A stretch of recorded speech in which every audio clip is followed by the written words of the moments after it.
Presidente Lula sanciona a lei que proíbe celulares nas escolas de todo o Brasil. E você vai ver ainda.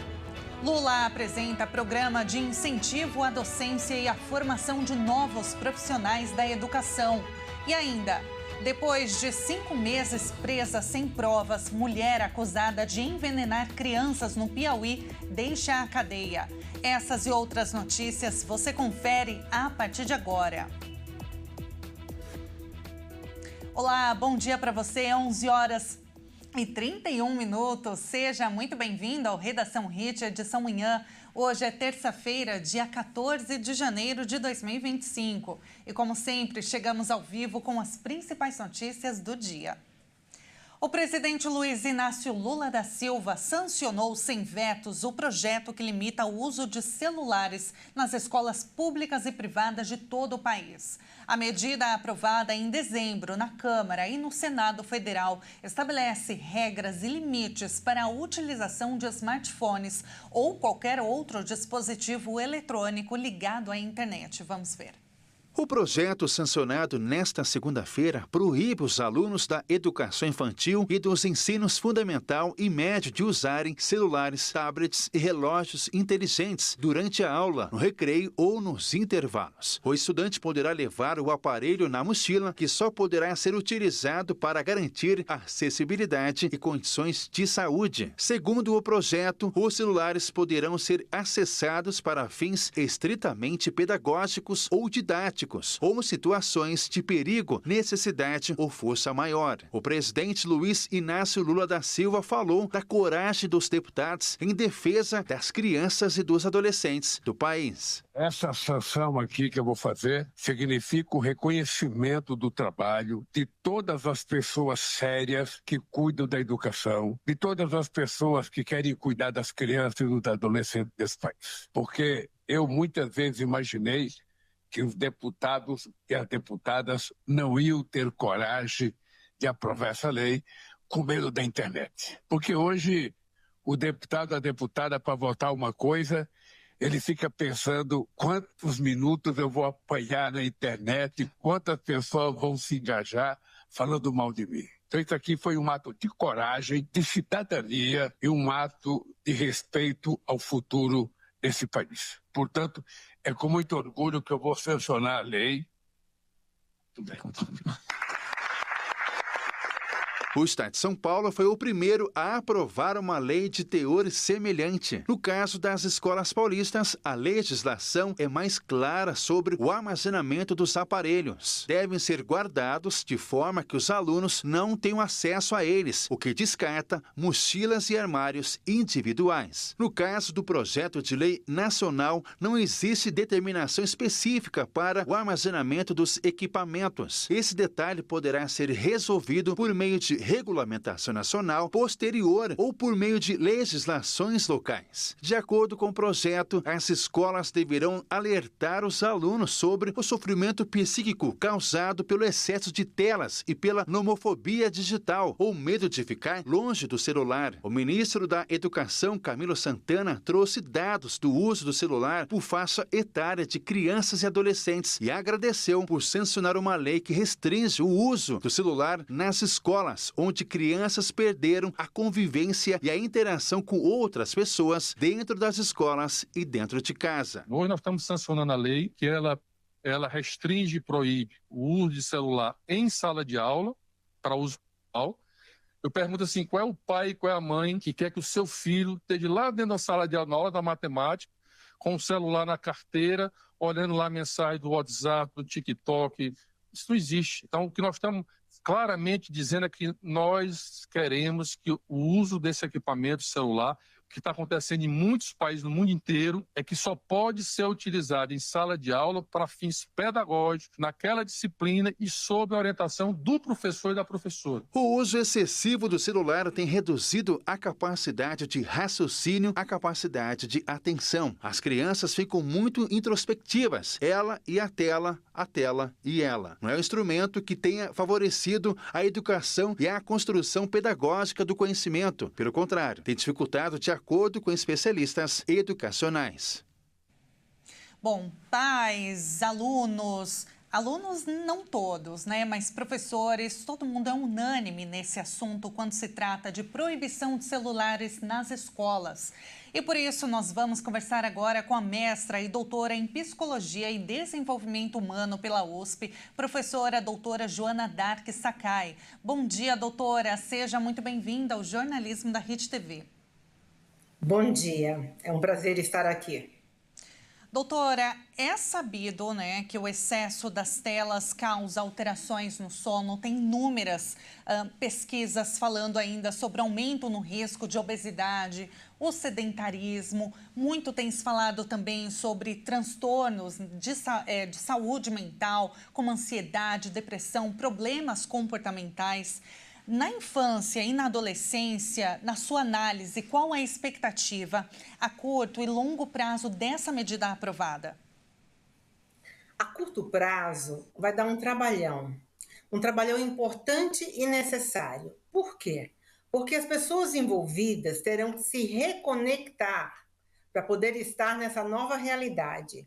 O cérebro de cada uma dessas pessoas, a família, a escola e os próprios alunos, terão que buscar na sua plasticidade uma reorganização para encontrar recompensa, porque é assim que o cérebro trabalha, em função da recompensa que ele recebe. Então, veja, a criança deseja algo, ela aperta o botão, esse algo acontece e o cérebro tem a recompensa. Então, um primeiro impacto, a abstinência do uso dos eletrônicos, notadamente pelo celular, causará uma reação das conexões neurais. A longo prazo, isso aparecerá como algo muito benéfico. Por quê?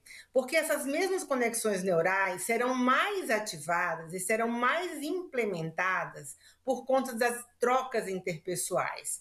O olho no olho, né, está observando o outro nas suas reações gestuais, faciais, a interação, a integração, o barulho nos corredores, o ruído das pessoas, da alegria, da sua expressão de sentimento, de estar com o outro, de reencontrar o outro, tudo isso vai acontecendo de um modo que o cérebro também vai encontrando recompensas. De modo que é benéfico, entretanto, precisa haver uma compreensão, principalmente na família, para a família também perseverar isso em casa, para fazer um uso consciente e responsável dos eletrônicos. Doutora, eu ia te perguntar exatamente isso, viu? Porque a proibição, ela inclui salas de aulas, intervalos, atividades extracurriculares também. Como você bem disse, né, o impacto será sentido de imediato, principalmente crianças e adolescentes que dependiam desse aparelho, né, vão sentir essa abstinência, infelizmente, né, isso é muito triste, doutora. Agora, os pais, qual deve ser a atitude deles? Porque não adianta muito se a escola proíbe e em casa o uso é desmedido. Os pais devem regular também o uso fora da escola?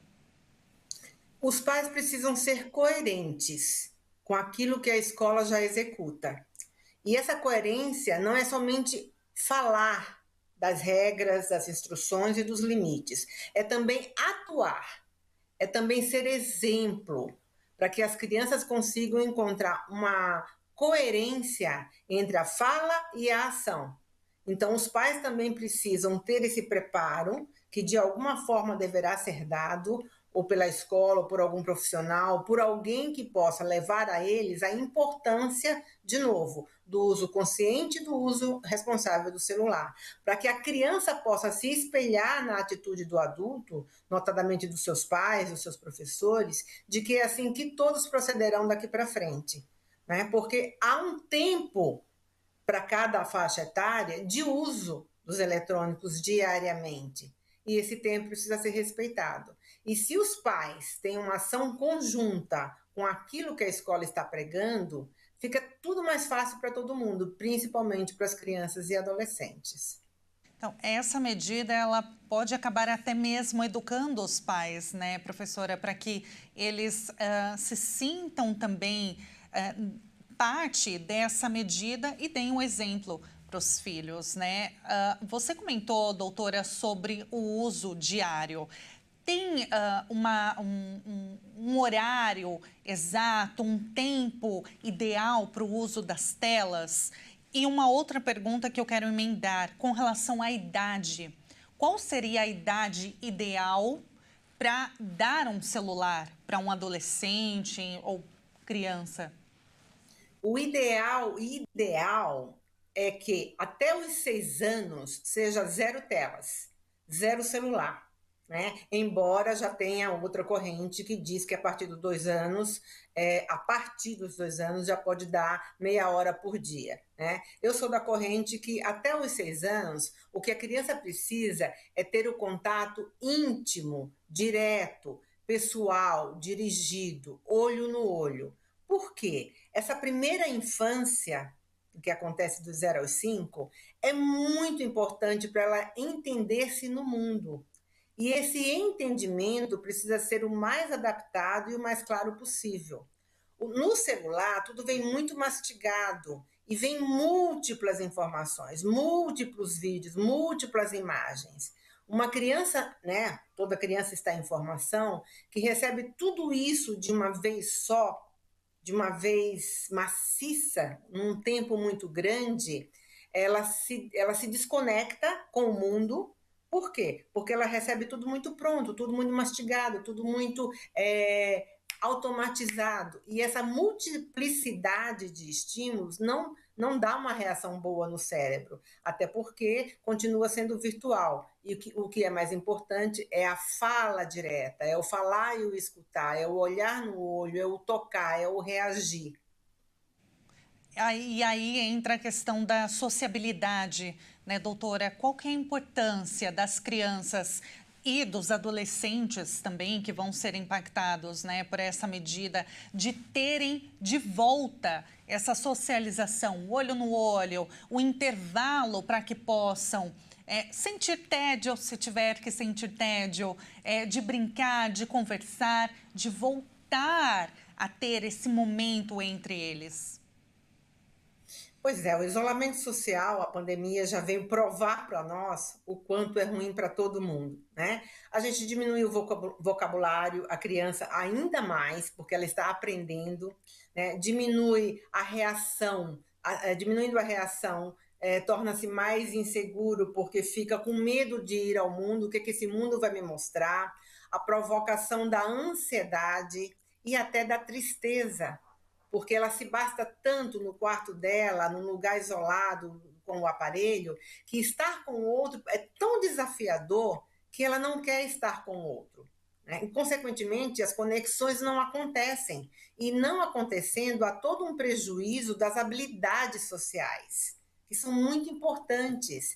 E a escola promove as habilidades de estar com o outro, de respeitar o outro e de dizer para o outro, também quero ser respeitado. Então, o isolamento por conta do aparelho impede que essas conexões aconteçam, inclusive as neurais.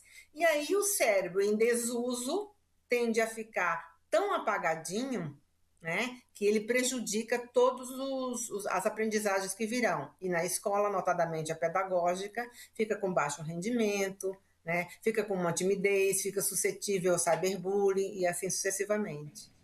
Doutora, essa medida, essa restrição do uso de celulares nas escolas, ela pode servir também para nós adultos, para a sociedade como um todo, como um estímulo para que a gente repense o uso de redes sociais, o uso de telas?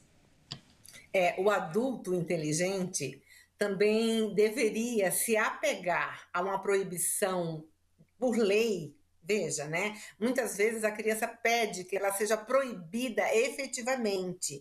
Ela pede um limite do adulto.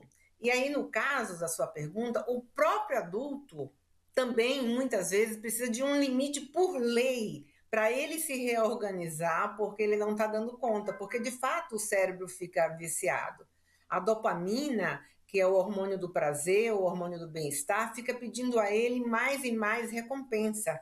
Por isso que vem os videogames, e quando passa de fase, tudo isso fica mais buscado como mais fases, mais fases. Então, voltando, para o adulto, isso também é sério, Porque não é só a criança que fica sem controle, ela fica porque ela está mais vulnerável, mais suscetível. Mas os adultos também podem estar assim. Haja vista que eu, você ou outro adulto que nos ouve, quando entra para ver uma determinada postagem, vai buscando outra, e quando viu já passou 1 hora. Então, os dispositivos ensinam concretamente essa condição, mas principalmente a sua consciência enquanto adulto e a sua responsabilidade fará com que os seus filhos, os seus alunos, possam estar em conexão com aquilo que você está pregando. Daí a importância de sermos coerentes. Perfeito, doutora. Muito obrigada pela entrevista, pela sua análise. Foi um prazer te ouvir. E que fique, então, o alerta para os pais, nós adultos, sociedade como um todo, para que a gente coloque em prática essa lei nas nossas vidas também, no dia a dia. Muito obrigada, doutora. Foi um prazer e até uma próxima. Até uma próxima. Obrigada. Nós acabamos de falar com a professora doutora Joana Dark Sakai, psicóloga e psicanalista. E veja a seguir. Aliás, antes, nós vamos agora com uma matéria que, olha, com inspiração nos Mais Médicos, o presidente Lula apresenta um programa de incentivo a professores, ainda com o assunto de educação. O chamado Mais Professores vai priorizar a valorização e qualificação para estimular a docência e a formação de novos profissionais da área. Nos mesmos moldes do Mais Médicos, lançado em 2013 para suprir a falta de atendimento de saúde em regiões de difícil acesso do país, o novo projeto busca dar prestígio a professores da educação básica para incentivar a formação de novos profissionais. A iniciativa inclui uma bolsa para estudantes de licenciatura, programas de ensino superior voltados para a formação de professores da educação básica. A expectativa é que o financiamento seja similar ao Pé de Meia, a bolsa do ensino médio criada por Lula no ano passado para alunos de baixa renda. A ideia do governo federal é vincular a bolsa da licenciatura ao Exame Nacional do Ensino Médio. Com isso, os alunos que prestarem o Enem para fazer curso para se transformarem em professores poderão receber o incentivo. Em outubro do ano passado, o presidente já tinha demonstrado a intenção do governo federal de criar o estímulo ao magistério. À época, Lula lamentou que a profissão de professor, embora já tenha sido considerada nobre, estaria sendo deixada de lado para investir em outras formações. E veja a seguir, depois de 5 meses presa sem provas, mulher acusada de envenenar crianças no Piauí deixa a cadeia. E agora na sua tela, a cidade de Atibaia, interior de São Paulo, 24 graus. Nós voltamos já.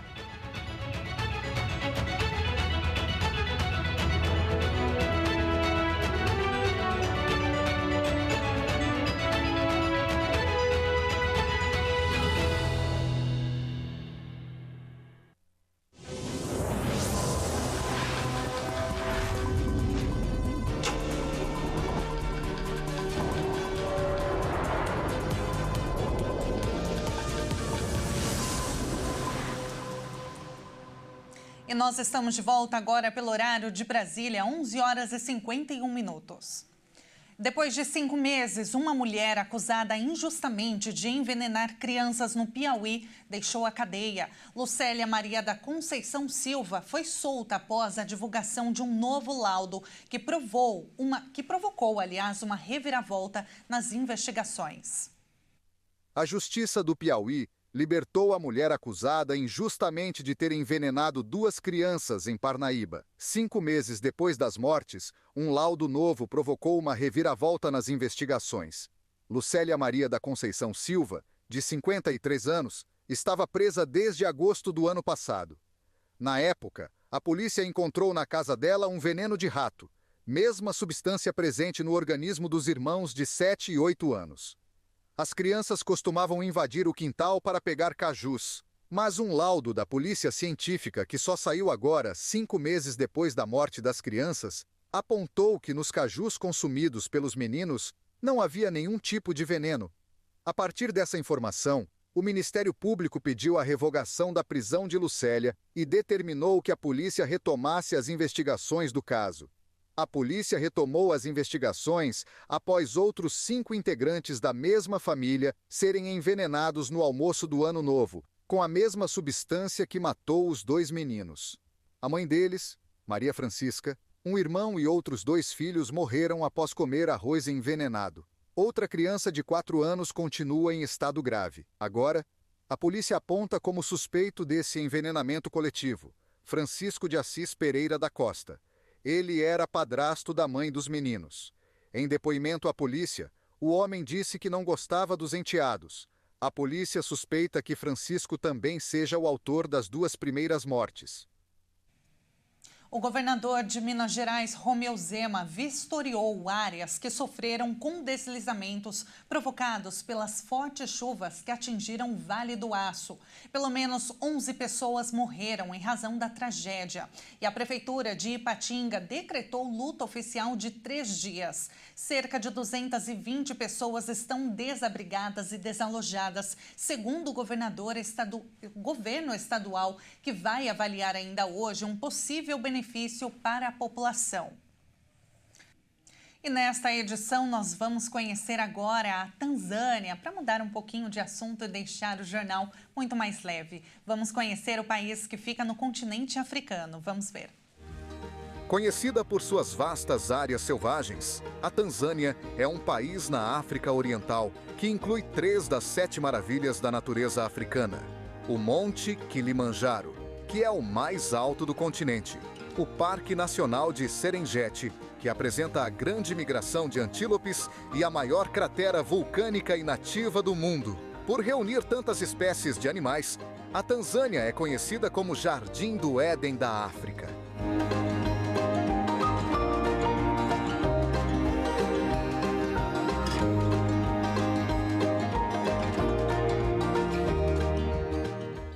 E vamos então ver uma câmera ao vivo de lá. As imagens que você vai ver agora é do Parque Nacional de Serengeti. É um grande parque no norte da Tanzânia e também no leste da região de Mara, que contém mais de 1,5 milhão de hectares de savana virgem. Leões, girafas, elefantes e zebras totalmente protegidos podem ser avistados no local.